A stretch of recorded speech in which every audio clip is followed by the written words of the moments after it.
Welcome students, এগ্রিলেশনস YouTube চ্যানেলে সকলকে স্বাগত জানাই। আজকে আমরা আলোচনা করব আলুর জাব পোকা।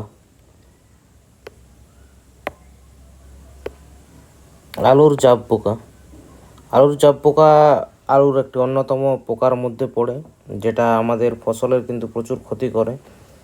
তো খুব সংক্ষেপে আমরা আলোচনা করব, বেশি বড় লম্বা ভিডিও হবে না, তাই ভিডিওটিকেও স্কিপ করবেন না, ভিডিওটি সম্পূর্ণ দেখবে সবাই। আলুর যে জাব পোকা হয়, জাব পোকা কিন্তু ব্রডলি যদি আমরা দেখতে যাই, জাব পোকা কিন্তু 2-3 ধরনের হয়। যেমন সবুজ আবহ হয়, সবুজ কালারের হয়, হলদে কালারের হয়, আবার এই কালো কালারের হয়, আবার গোলাপি কালারেরও হয়। তা এটা দেখে আমরা কিন্তু বুঝতে পারবো। আর এরা হচ্ছে অ্যাকচুয়ালি শাকিং পেস্টের মধ্যে পড়ে। শাকিং পেস্ট কী জিনিস? শাক করা মানে রস চুষে খায়। এটা কি করে? নরম ডগা বা কচি পাতা যে আছে সেগুলো রস চুষে খায়, এবং রস চুষে খাওয়ার ফলে কি হয় না, পাতা যেটা থাকে সেটা পাতাটা হলদে হয়ে যায় এবং কুকড়ে যায়, এবং আস্তে আস্তে কী হয় না, গাছটা নিস্তেজ হয়ে পড়ে। এই যে জাব পোকার থেকে কিন্তু পটেটো লিপ রোল ভাইরাস ঘটিত রোগ ছড়ায়, এবং এটার একটা বাহক হিসাবে, ক্যারিয়ার হিসাবেও কিন্তু কাজ করে। এটা যদি আমাদের জমিতে যদি লিপ রোল ভাইরাস লেগে যায়, এটা কী হয় না, আমরা যে বীজ আলুটা রাখি সেই বীজ আলুর মধ্যেও কিন্তু এটা সংক্রমিত হয়, এবং পরের যে জেনারেশনে আমরা যখন লাগাবো সেটার মধ্যেও কিন্তু ছড়িয়ে পড়ে। তো এই যে জাব পোকা আছে, জাব পোকার কিন্তু আক্রমণটা যদি আমরা দেখি, লক্ষ্য করি, তাহলে বুঝতে পারবো যে জানুয়ারি মাসের দিকে কিন্তু জাব পোকার আক্রমণটা কিন্তু অনেক বেশি হয়, এবং ডিসেম্বর মাসের শেষ দিকে কিন্তু আক্রমণটা শুরু হয়। জানুয়ারি মাসটা কিন্তু আক্রমণটা এর বেড়ে যায়। প্রতিকার হিসেবে আমরা কি করব না, জাব পোকার হাত থেকে রক্ষা পেতে গেলে যে আমাদের জলদি আলু লাগিয়ে জানুয়ারি মাসের মাঝামাঝির মধ্যেই তুলে নিতে হবে, যাতে আমাদের জাব পোকার আক্রমণটা না হয়।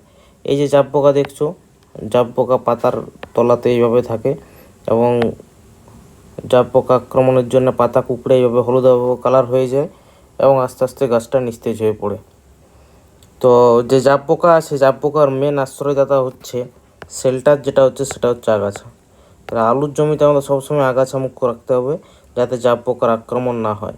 আরেকটা জিনিস আমরা করতে পারি, যে আমাদের যে জমিটা আছে, ধরুন এটা জমি, তো এই যে জমিতে আলু লাগানো হয়েছে সারি সারি, তা আলুর চারিদিকে যে বর্ডারটা আছে, বর্ডার এরিয়া বা জমির আলের চারিদিকে যদি আমরা সরষে লাগাতে পারি, সরষে লাগিয়ে দিলে কী হবে, যে জাব পোকা যেগুলো আছে সেগুলো সব কিন্তু সরষে গাছের মধ্যে শিফট হয়ে যাবে, আর আমাদের আলুটা কিন্তু সেফ থাকবে। তাহলে আলুর পাতার মধ্যে কিন্তু জাব পোকা কিন্তু আর লাগছে না বা লাগবে না। এর প্রতিকার হিসাবে আমরা প্রতি লিটার জলে 0.2 মিলি ইমিডাক্লোপিড বা 1/3 গ্রাম থায়োমেথাক্সেম বা 2 মিলি ডাইমিথয়েড গুলে স্প্রে করতে পারি। আর প্রয়োজন যদি হয় তো 10 থেকে 15 দিন অন্তর আবার কিন্তু স্প্রে করা যেতে পারে। তো যেসব স্টুডেন্টগুলো এই ভিডিওটা দেখছো, তাদের জন্য একটা খুবই ইম্পর্ট্যান্ট জিনিস, যে বাজারে তো অনেক নামে ওষুধ বিক্রি হয়, যেমন একতারা, রোগর, কনফিডর, এগুলো কি হচ্ছে না কোম্পানির ব্র্যান্ড নেম, এই নামে কিন্তু তারা বিক্রি করে। তো আমাদের যে এগ্রিকালচার স্টুডেন্টস আছে, আমাদেরকে সব দিনই কিন্তু টেকনিক্যাল দেখতে হবে, যে টেকনিক্যাল কী আছে ওষুধের মধ্যে, টেকনিক্যালে কী আছে। টেকনিক্যালটা ঠিক নিচে লেখা থাকে, যেমন এই যে ডাইমিথয়েট, একতারাটা হচ্ছে থায়োমেথাক্সেম,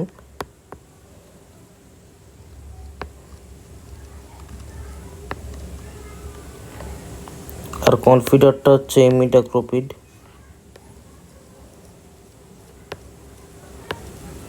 পরবর্তী ভিডিওতে আমরা দেখব যে ওষুধের যে টেকনিক্যালগুলো আছে, টেকনিক্যালের মধ্যে লেখা থাকে ইসি, এসসি, এসজি, ডাব্লিউজি, এগুলোর মানে কি, সে মানেগুলো নিয়ে আমরা পরবর্তী ভিডিও আলোচনা করব।